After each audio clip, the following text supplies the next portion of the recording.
Iya, selamat sore. Assalamualaikum warahmatullahi wabarakatuh. Bapak, Ibu sekalian, hari ini kita bertemu kembali untuk suatu hal yang penting ya, karena tahun ajaran baru akan dimulai. Bapak, Ibu pasti disibukkan untuk membuat RPP. Diharapkan memang RPP tahun ini yang Bapak Ibu buat harus mengikuti pola yang terjadi dengan sesungguhnya, yaitu pola kita PJJ. Boleh jadi beberapa sekolah menggunakan blended learning. Sah-sah saja, tapi tetap Bapak Ibu, RPP yang Bapak Ibu buat tahun ini sebaiknya mengacu kepada rencana Bapak Ibu sebenarnya. PJJ tidak mengharuskan Bapak Ibu selama 2 jam full mengajar itu menggunakan Zoom meeting ya. Boleh jadi Bapak Ibu membuat cuma 30 menit Zoom meeting, selebihnya adalah penugasan terstruktur. Dan penugasan ini nggak sembarangan Bapak Ibu, bukan tugas yang membebankan para siswa, karena harus sadari bahwa satu hari itu siswa bisa bertemu dengan guru 2 sampai dengan 3 guru. Bayangkan kalau seandainya 3 guru memberikan tugas yang penugasannya itu satu hari tidak selesai. Jadi yang pertama, PJJ boleh Bapak Ibu secara Zoom meeting, Google Meet atau apapun, tatap muka, tatap maya dengan para siswa itu bisa sampai dengan 20 menit atau 30 menit. Selebihnya Bapak Ibu bisa menggunakan format penugasan yang terstruktur. Dan tugasnya itu tidak boleh lebih dari 1 jam jika dikerjakan oleh para siswa ya. Nah, pada hari ini saya coba memberikan contoh 4 model RPP 1 lembar ya, baru kemarin diberikan oleh pengawas sekolah. Ini contoh 1 Bapak Ibu ya, tinggal Bapak Ibu ganti mata pelajarannya dan sebagainya. Ada identitas, ini nama Bapak Ibu tidak ada di atas tapi adanya di bawah ya, tidak adanya di bawah ya.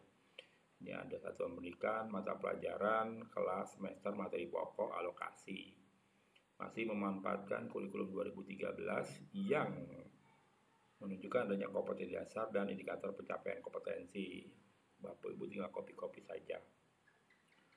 Nah, tujuan pembelajaran ya, ini mencakup 3 komponen, yaitu 3 aspek ya, yaitu pengetahuan, keterampilan, sikap. Mengacu pada KD dan diuraikan secara deskriptif. Ini contohnya nih.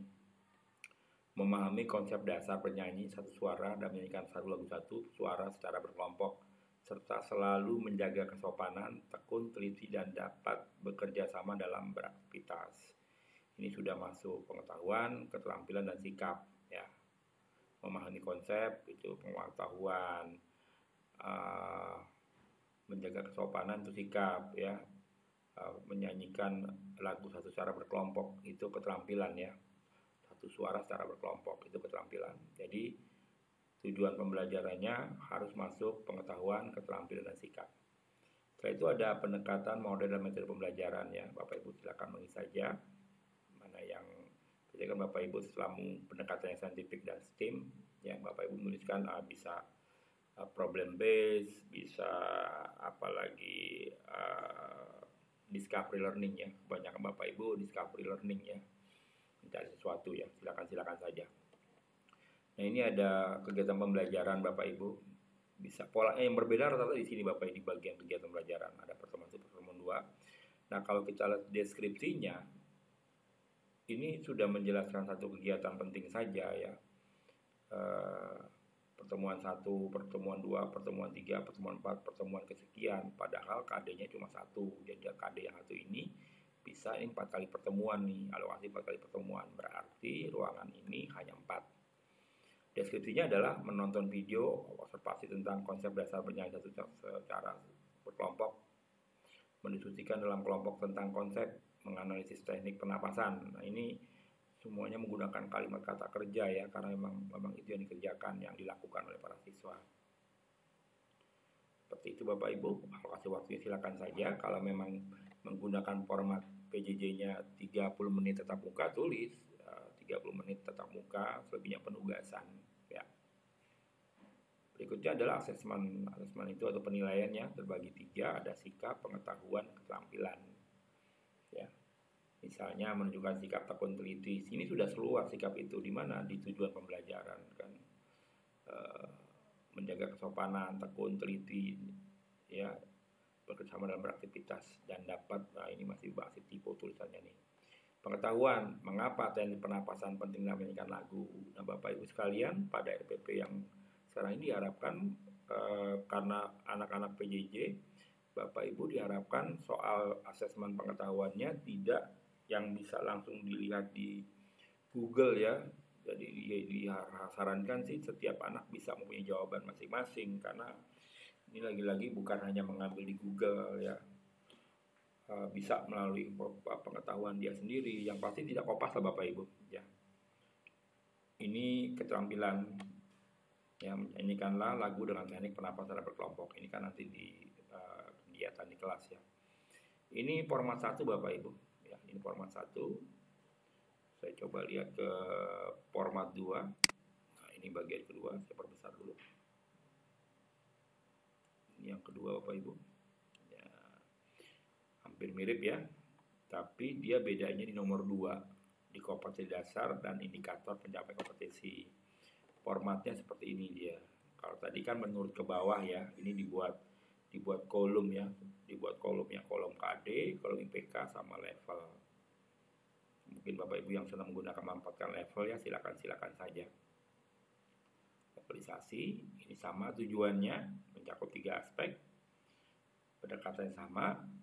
Nah, ini juga sama. Jadi yang berbeda adalah dia menuliskan kompetensi dasar saja yang berbeda. Sama ini. Oke.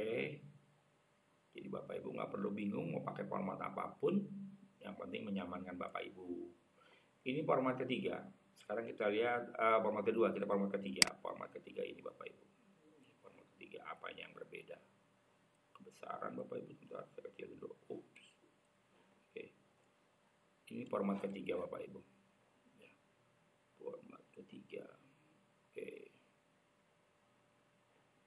Coba kecilin kebesarannya. Format ketiga hampir mirip lah ya, ini sama, dia modelnya kayak gini, membentuk tabel ya, ada kolomnya. Nah di sini dia menaikkan nih, misalnya menaikkan ya, tujuan membandingkan. Kalau tidak tadi kan memahami, karena bahasa Indonesia sama. Nah ini juga mirip. Oke, ini format ketiga. Di mana berbedanya? Di asesmennya Bapak Ibu. Di asesmennya berbeda. Dia bentuknya menjadi tabel ya, pengetahuan, keterampilan, sikap. Ini lebih gampang ini terlihat nih. Tapi tetap dalam satu lembar Bapak Ibu ya. Ingat berapa kali pertemuan ini, 8 JP, berarti ada 8 pertemuan ini. Dan ingat yang dituliskan adalah proses utamanya saja, tidak seperti dulu yang panjang-panjang, ujung-ujungnya ya anak diskusi, ya tulisan saja berdiskusi tentang bla bla bla bla bla dan sebagainya. Ini format ketiga. Selanjutnya adalah format keempat ya, format keempat.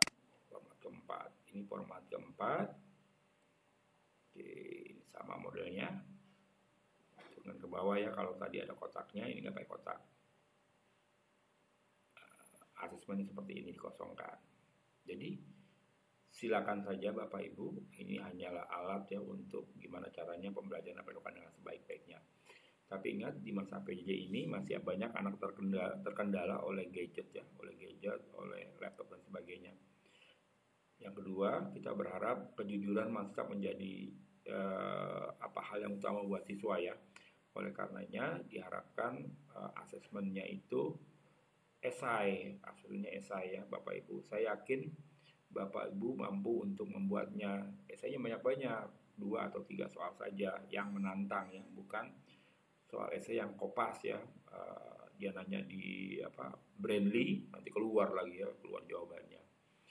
Demikian Bapak Ibu, moga-moga bermanfaat. Selamat sore, assalamualaikum warahmatullahi wabarakatuh.